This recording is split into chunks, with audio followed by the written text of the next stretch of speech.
감사합니다.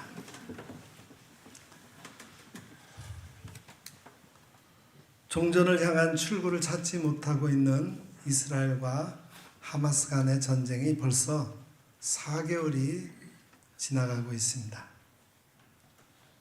상대를 끝장내겠다며 하마스의 땅굴에 바닷물을 들이붓고 있는 이스라엘의 모습은 사륙의 눈먼 보복으로밖에 보이질 않습니다. 뿐만이 아닙니다. 어느새 발발 이후 2년이 지났지만 우크라이나와 러시아의 전쟁은 여전합니다. 참혹하고 끔찍한 인간의 악의 끝이 이런 것이 아닐까 싶습니다.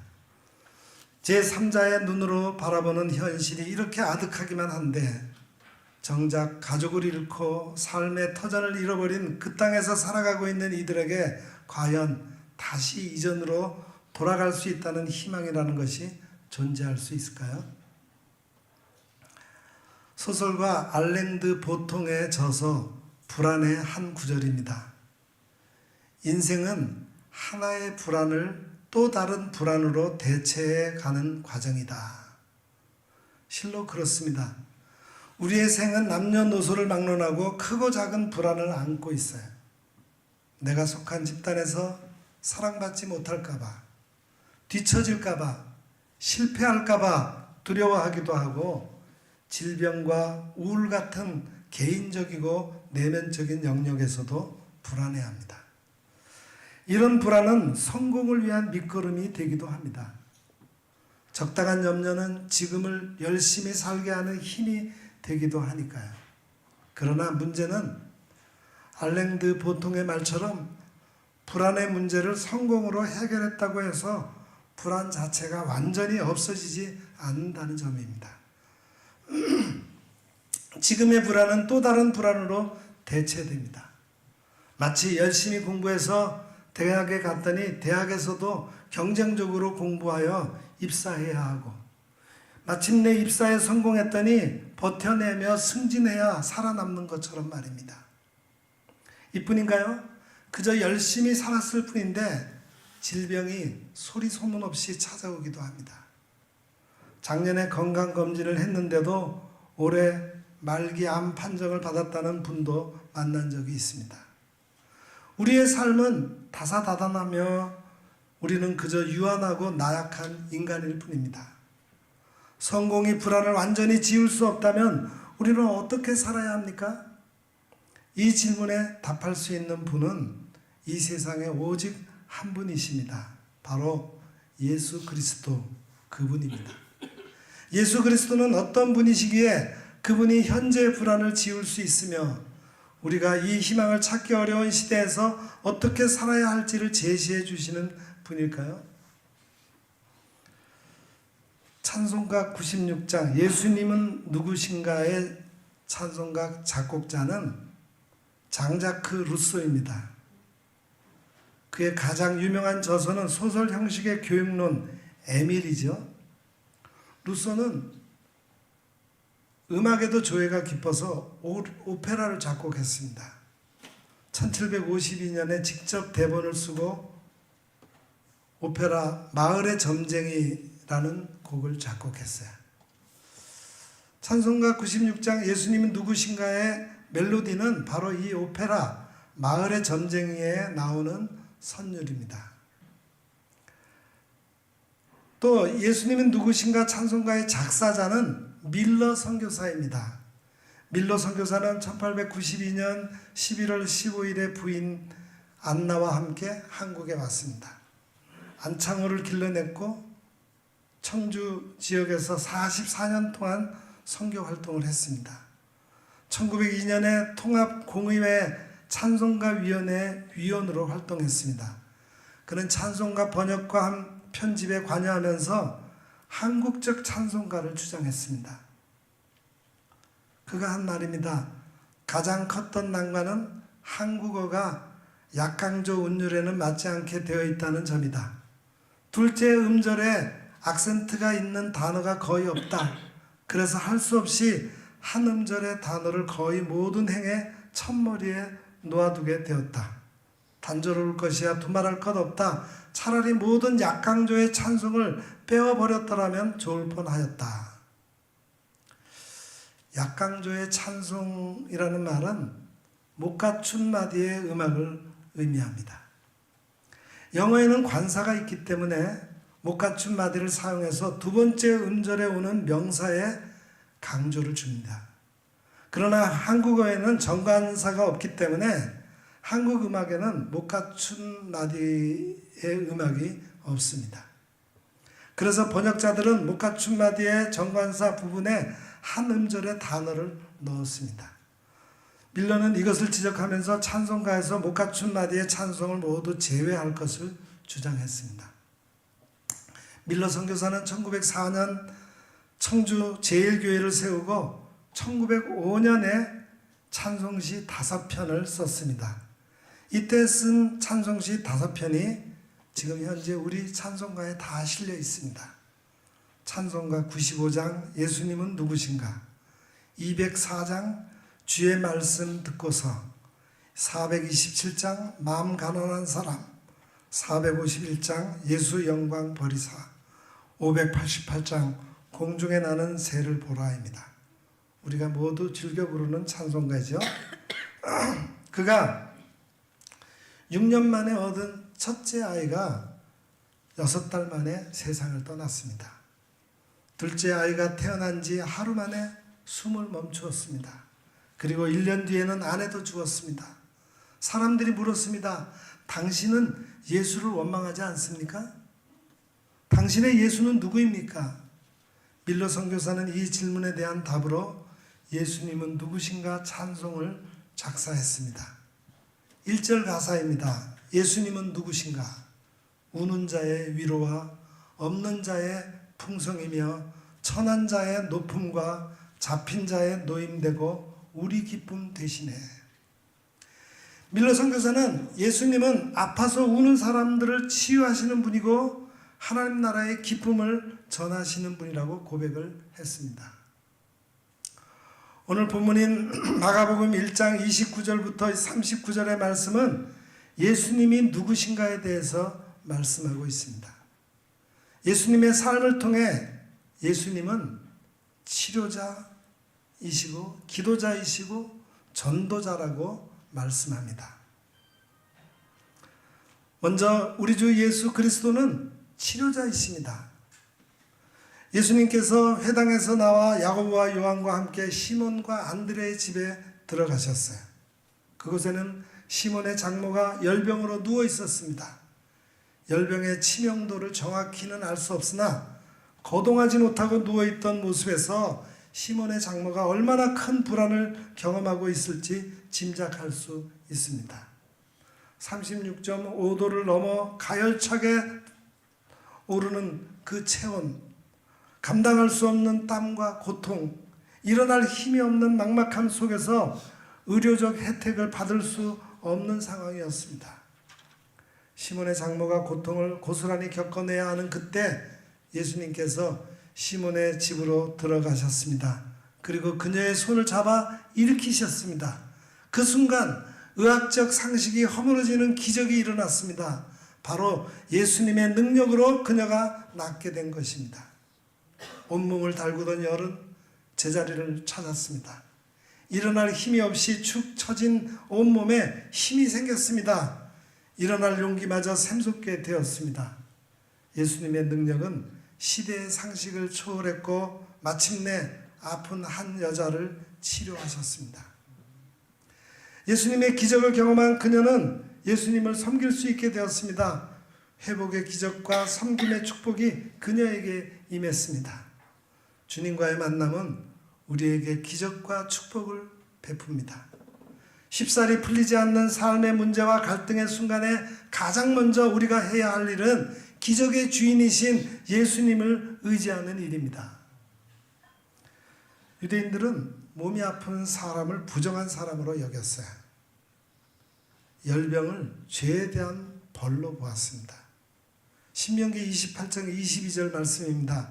주님께서는 폐병과 열병과 염증과 무더위와 한발과 열풍과 썩는 재앙을 내려서 당신들이 망할 때까지 치실 것입니다. 무슨 말입니까? 하나님께서 그러한 병들을 통해서 이스라엘의 죄를 치시겠다고 예고하신 겁니다. 그래서 유대인의 의식 세계에서 질병은 부정, 즉 죄를 뜻했습니다. 그러나 예수님은 몸이 아픈 사람을 죄인으로 보지 않고 연민의 눈으로 보셨습니다. 예수님은 몸이 아픈 사람을 연민의 눈으로 바라보는 치유자이셨습니다. 예수님의 만짐과 연민이 병든 여자를 건강하게 회복시켰습니다. 예수님은 자신의 권한과 권위를 사람의 고통과 아픔을 치유하는 일을 위해 사용하시는 치유자이십니다. 예수님은 귀신을 내쫓는 축기와 몸의 질병을 고치는 치유를 통해 생명을 회복시킴으로 하나님 나라를 경험하게 하는 치유자입니다. 예수님은 인간의 고통과 아픔을 공감하시는 분입니다. 그리스도인이 예수님을 믿는다는 것은 예수님을 나의 욕망을 충족시키는 분으로 믿는 것이 아니라 예수님을 나의 고통과 아픔을 치유하시는 치유자로 믿고 나도 예수님을 따라서 이웃에게 상처를 주는 것이 아니라 이웃의 고통과 아픔에 공감하며 이웃의 고통과 아픔을 보듬고 싸매고 치유하는 치유자로 사는 것입니다. 해가 져서 날이 저물었습니다. 이제 안식일이 끝난 거죠. 몸이 아픈 사람들을 합법적으로 치유할 수 있는 시간이 됐습니다.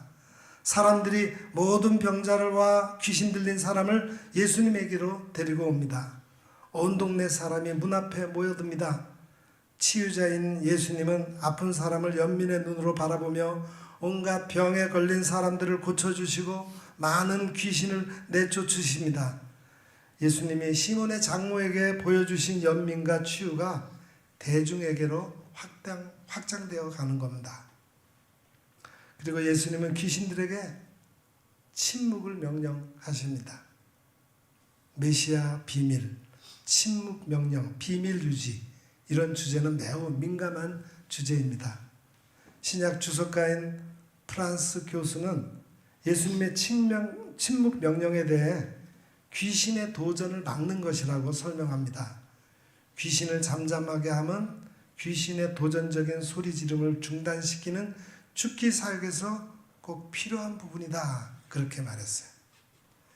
예수님은 치유자로서 침묵 명령을 통해 아픈 사람을 귀신으로부터 보호하셨습니다. 두 번째로 우리 주님은 기도자이십니다. 예수님은 놀라운 기적을 베푸셨어요. 열병에 걸린 베드로의 장모를 치유하시고 문 앞 가득히 모여든 환자와 귀신 들린 자들을 치료하셨습니다. 동네에 많은 사람들이 예수님의 왕되심을 경험했기에 그분은 존경받고 인정받으셔야만 했습니다. 이제 그분의 메시아 되심을 선포할 순간이라고 생각할 법도 했습니다. 그러나 아직 때가 되지 않았기에 예수님께서는 귀신이 예수님의 메시아 되심을 알리는 것을 허락하지 않으셨습니다. 그리고 새벽 아직 밝기도 전에 일어나 한적한 곳에 가셔서 기도하셨습니다. 가장 교만해질 법한 순간, 자신의 이름이 가장 높이 선포되어야 한다고 여길 법한 순간에도 예수님께서는 하나님의 뜻대로 행하셨습니다. 한적한 곳에서 하나님의 뜻을 구하며 두 손을 모으셨습니다. 철저하게 하나님 아버지의 뜻을 따르기 원하셨던 순종의 왕 예수님은 우리에게 기도해야 한다고 말씀하고 계십니다. 가장 교만해질 수 있는 순간, 많은 일을 마치고 피곤한 순간에도 기도를 놓지 않으신 예수님처럼 우리는 기도해야 합니다. 아주 이른 새벽에 예수님이 일어나서 외딴 곳으로 가서 기도하십니다. 예수님은 치유에 대한 사람들의 환호를 뒤로하고 한적한 곳으로 가십니다. 도피가 아니라 하나님을 만나고 하나님과 교제하기 위한 영적 행위입니다. 예수님은 하나님의 뜻을 물으면서 하나님 나라의 사역을 계속하십니다. 예수님이 죽기와 치유를 하신 것은 세상의 인정과 인기를 얻기 위한 것이 아니라 하나님의 소명 때문에 한 것이기 때문에 예수님은 계속해서 하나님의 뜻을 묻기 위해 기도하십니다. 예수님은 하나님과 교제하며 하나님의 뜻을 묻고 하나님의 뜻을 따르는 기도자입니다. 예수님은 자신의 뜻대로 사역하는 분이 아니라 하나님의 뜻을 따라 하나님 나라를 위해 일하는 기도자입니다. 그리스도인이 예수님을 믿는다는 것은 예수님을 나의 욕망을 충족시켜주는 분으로 믿는 것이 아니라 예수님을 하나님과 교제하며 하나님의 뜻을 묻는 기도자로 믿고 나도 예수님을 따라서 홀로 있는 시간을 통해 하나님과 교제하며 하나님의 뜻을 묻고 하나님의 뜻을 따르는 기도자로 사는 것입니다. 시카고의 윌로크릭 교회 빌 하이베스 목사님은 너무 바빠서 기도합니다 라는 책을 냈습니다. 너무 바쁘단 건 기도하지 않아도 될 이유가 아니라 오히려 기도해야 할 이유다. 우리는 언제나 그리스도인으로 살아야 하니까 말입니다. 그렇게 얘기했어요. 세 번째로 예수님은 전도자이십니다. 시몬과 많은 사람들은 기도하시는 예수님을 찾았습니다. 그리고는 말했습니다. 모든 사람들이 주님을 찾습니다. 예수님께서 행하셨던 기적적인 치료와 죽기 사역은 당시 사람들을 놀라게 했습니다. 상식을 아득히 초월한 예수님의 능력을 보고 경험한 사람들이라면 어찌 그분을 찾지 않을 수 있겠습니까? 제자들은 예수님을 다시 시몬의 집으로 모셔가려고 합니다. 제자들은 예수님에게 기적을 요구하고 있습니다. 이 엄청난 유명세 속에서 예수님께서는 말씀하셨습니다. 우리가 다른 가까운 말들로 가자. 거기서도 전도하리니 내가 이를 위하여 왔노라. 놀랍습니다.